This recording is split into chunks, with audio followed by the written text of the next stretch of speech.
There was a shooting in an upscale neighborhood in Oklahoma City. Ballistics identified the use of 2 different guns, which meant at least 2 shooters. These small marks on a shotgun shell, some singed fibers, and a crime reconstruction revealed a plot more twisted than anyone could have imagined.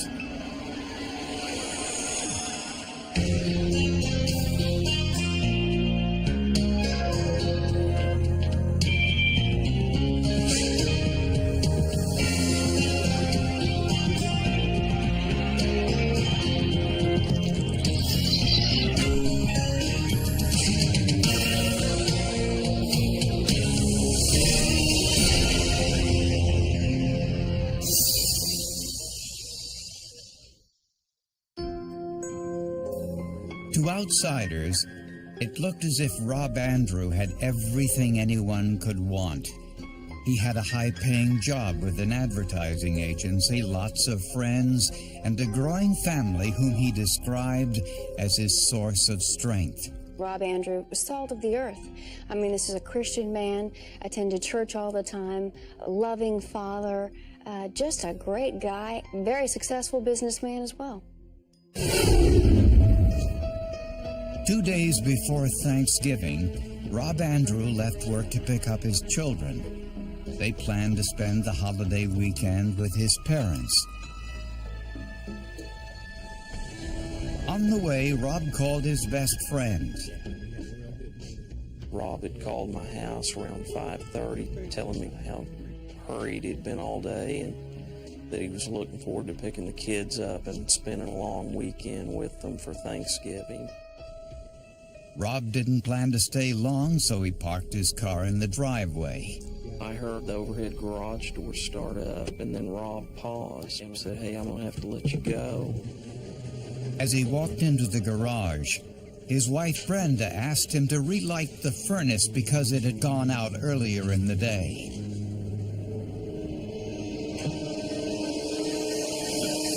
Then there was a commotion. Brenda said 2 masked men with guns appeared out of nowhere.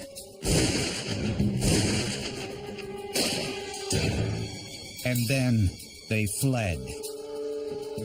I've been shot. My husband's been shot. Okay, you and your husband have both been shot? Yes. Who shot you? I don't know. You don't It was, I don't know. They had on black masks, and I don't know. 43-year-old Robert Andrew was pronounced dead at the scene. Mr. Andrew was shot 2 times, once to the right side of the body, once to the left side of the body. And they actually occurred from 2 different locations. So that also tells us that 2 shooters, it's a possibility. Brenda Andrews suffered a gunshot wound and was rushed to the hospital. Her wound is in a fatty portion of her left upper arm. The bullet that hit Brenda went through her arm and lodged in the wall of the garage. It was from a .22 caliber pistol. Police found a spent 16-gauge shotgun shell on the roof of Brenda's van, an indication there were 2 different weapons used in the attack. The empty cans on the garage floor indicated Rob saw the gunman and grabbed the bag of empty cans as a shield. As the second gunshot wound is about to be inflicted on him, he is looking up and looking at the face of his killer. The motive apparently wasn't robbery. His wallet was not taken. In fact, some of the pellets from the shotgun went through his wallet. The Andrews' 2 children were upstairs in their rooms unharmed. The attack had all the earmarks of an execution. Yet no one could think of a reason why Robert Andrew would be targeted for murder. With no motive, no leads, and no description of the killers, investigators hoped the autopsy would provide the clues they needed.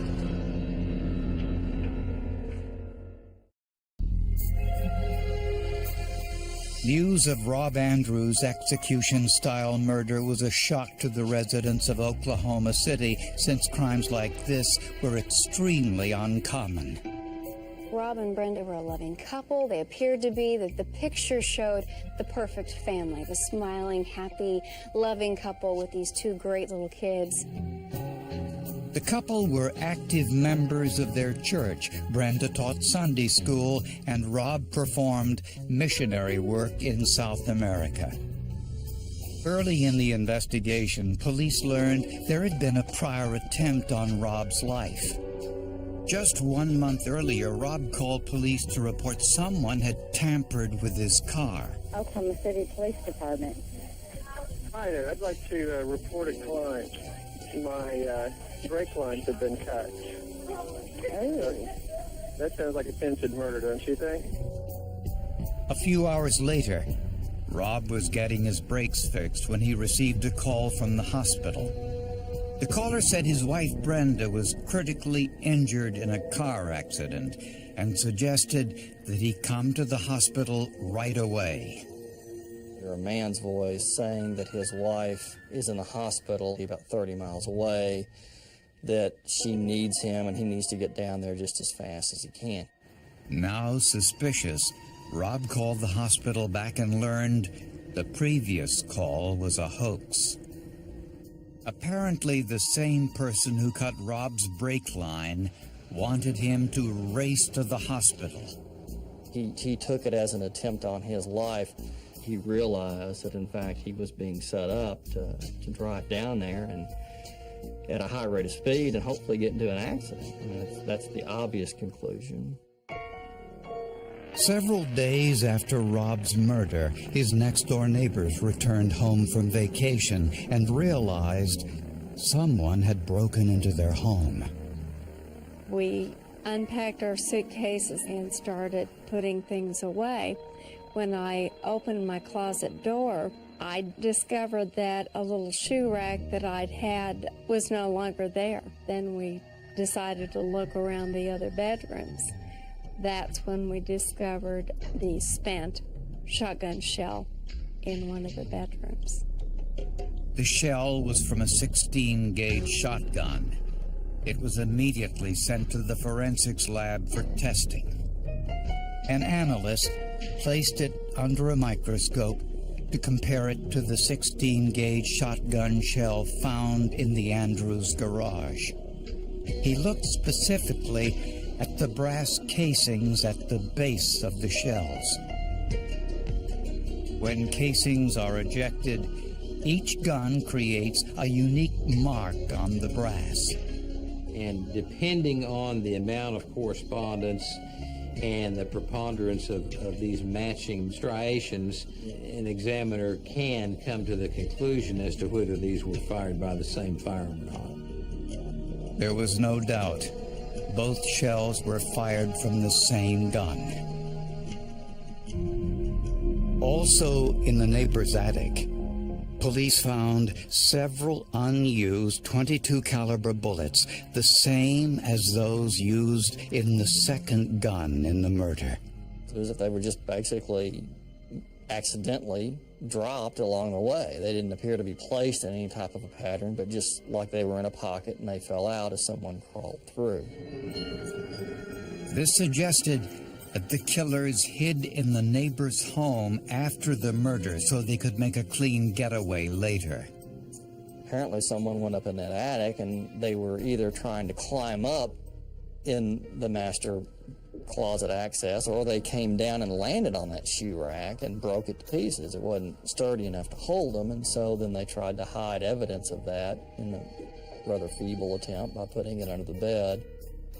And since the neighbor's home had no signs of forced entry, it meant one of two things. Either the killers were professionals or they had a key.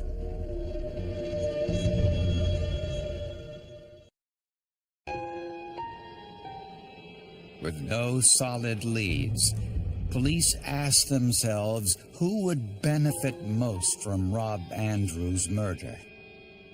Rob's friends told police that his wife Brenda had the most to gain. And we found that the marriage was rocky off and on. They had a few periods of separation. And we also found that Brenda Andrew was involved in several extramarital affairs. Mr. Andrew was convinced at this point that his insurance salesman, Mr. Pavatt, and his wife were having an affair. 48-year-old James Pavatt taught Sunday school with Brenda. And they flaunted their relationship even in front of Rob's children. James and Brenda had a very interesting relationship. I mean, even prior to Rob's death, the two of them went on a vacation together down to Texas with the children. I don't know of any husband who would willingly just say okay to his wife going down to Mexico with a complete stranger and taking his kids with him. Just a few months before his murder, Rob demanded that Brenda end her affair with Pavatt. Brenda refused and filed for divorce. Rob immediately changed the beneficiary of his $800,000 life insurance policy. Mr. Andrew made the beneficiary, I think his brother, for the benefit of the children. Since the children were minors, he had to have an adult as the actual named beneficiary, as a trustee of that money. But after Rob's death, police were surprised to learn that Brenda was again the sole beneficiary. Police were immediately suspicious, and they arranged for a handwriting expert, David Parrott, to authenticate Rob Andrews' signature on the insurance policy. A signature is produced with style and speed. It's the thing that you probably write the most in your entire life. In my analysis, I looked at 13 years of Rob Andrews' handwriting in writing his signatures, 136 signatures. Not surprisingly, it was clear that Rob Andrews' signatures changed over the years. Over time, Rob Andrews' signature had become more ornate, more artistic. And 2.5 years before his death, Rob added an extra element to his signature. That was in the bottom right-hand corner of his signature. I then began looking at signature after signature after signature, and that fish was there. This was a Christian symbol, the ichthus. Rob added it to his signature as a sign of his faith. But it wasn't on the change of beneficiary form. I know that symbol is very significant because he repeatedly used it in the more formalized signatures that he wrote, such as in business documents. And that symbol was not in the questioned document. And there was another discrepancy in the life insurance policy signature. Rob Andrew had a characteristic of connecting the N and the D in the last name Andrew. But it wasn't signed that way on the insurance form. So Parrott concluded it was a forgery, but he was unable to determine the identity of the forger. Police knew that Brenda Andrew had the motive to make sure she was the beneficiary of her husband's $800,000 life insurance policy. And her lover, James Pavatt, had the opportunity. He was the life insurance agent who sold the policy. Police now suspected Brenda may have been involved in her husband's murder. So ballistic experts took a much closer look at the photographs of her wound and the bullet hole in her sweater. They found black rings, gunshot residue around both. It is actually the unburned and partially burned powder and soot and hot gases that exit the barrel right behind the projectile. Using an identical gun, investigators ran tests to recreate the gunshot residue patterns. And my observations of those patterns and of the sweater and of her wound allowed me to conclude that she was shot at somewhere between actual contact and approximately 2 inches away from her arm.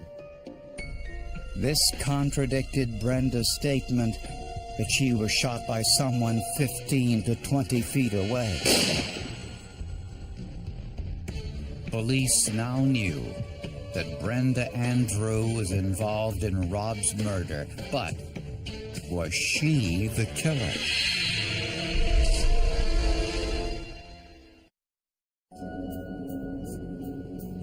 To find out what role, if any, Brenda Andrew played in her husband's murder, investigators sent her blood-stained clothing to Tom Bevel, an expert on blood spatter analysis.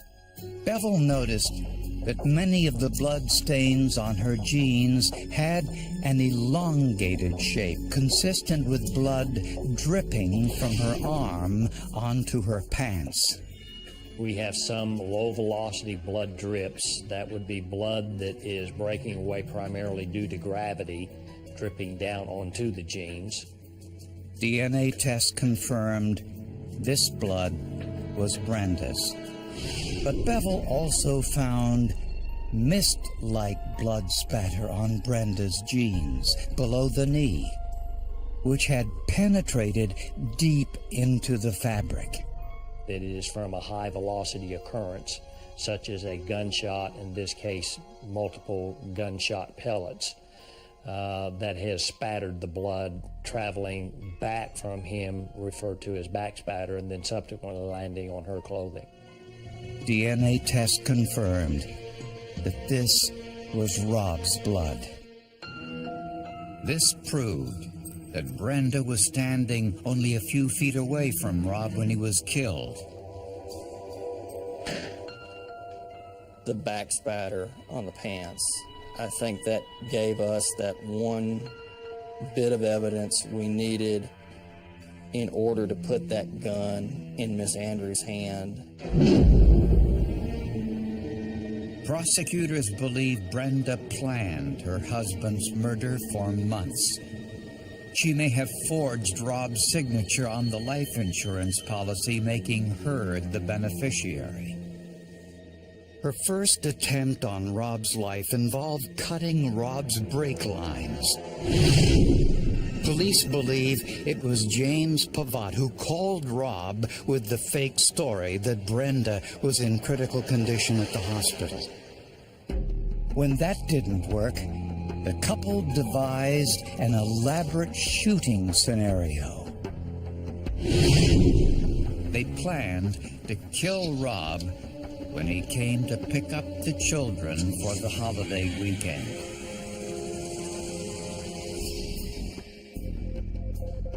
On the night of the murder, Pavatt hid behind the van in the garage. Well, we prayed a little bit. We didn't pray too much. You know, the holidays come up. When they heard Rob's car, they set the plan in motion. Rob walked into the garage expecting to see the children. Instead, Brenda asked him to fix the furnace while she got them ready.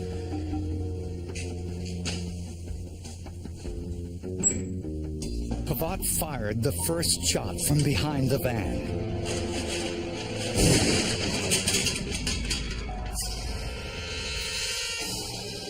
Then handed the rifle to Brenda. He is looking up and looking at the face of his killer, and whatever was said to him, we'll never know. The blood spatter on Brenda's pants proved she was less than 2 feet away. Pavatt used a .22 caliber pistol to shoot Brenda's arm, but he fired it from a couple inches away, leaving the burn marks. I've been shot. My husband's been shot. Brenda called police with the fake story of the two masked men. Pavatt hid in the empty house next door. The homeowners had given Brenda the key for safekeeping. Pavatt stayed there for at least a day until police were finished at the scene. He ejected the spent shotgun shell when he heard the homeowner's son walk into the house to pick up his parents' mail. Fortunately, the man didn't go upstairs, or he might have been killed too. Investigators never found the murder weapon, but they did find some important information. During our investigation, we also found that Mr. Pavatt had purchased a .22 caliber pistol at a local gun store with the use of a credit card about a month before the homicide. Everything was a piece of a puzzle. All of those little things out there by themselves meant nothing. But when you started laying it all out, clicking the pieces together, making the matches, it just started pointing. There's no way this woman couldn't have been involved. Brenda Andrew and James Pavatt were both charged with first-degree murder and were tried separately. Pavatt's trial was first. We, the jury, having heretofore found the defendant, James Dwight Pavatt, guilty of murder in the first degree, fix his punishment at death. In Brenda's trial, prosecutors portrayed her as a heartless sociopath. The jury saw photos of her vacationing with Pavatt and the children while she was married to Rob. They also heard the messages Brenda left on Rob's telephone answering machine, in which she belittled Rob for his parenting skills and other perceived slights. Hey, it's Brenda. You halfway dad who can't even return calls about your children. You ought to call me if you even care one little ounce. Oh, that's right, you don't. We've been able to figure that out. And the jury also heard this call between Rob and Brenda's mother before the murder. She does not like me. That makes it really hard to live there. I mean, I look at her and I just want to break out and cry because I love the girl so much, and I have loved her for a long, long time. And the one thing that I knew that Brenda liked was money. Brenda Andrew was also convicted of first-degree murder. The forensic evidence was impossible to overcome. We, the jury, impaneled and sworn in the above entitled clause, do upon our oaths, having hereto found the defendant, Brenda Evers Andrew, guilty of murder in the first degree, fix her punishment at death. She is now the only woman on Oklahoma's death row. I've had 4 years to ponder and to think of why Brenda and Jim would take Rob Andrews' life. And for the life of me, I cannot understand how someone could be that mean or that evil and have so little regard for another person's life. Prosecutors describe it as one of the most cold-blooded murders they've ever seen. The complexity of the case was a problem. It's a hard case to talk about in a short amount of time. There's so many different pieces of evidence. But in what we believe that any juror wants to hear is what happened at the key moment.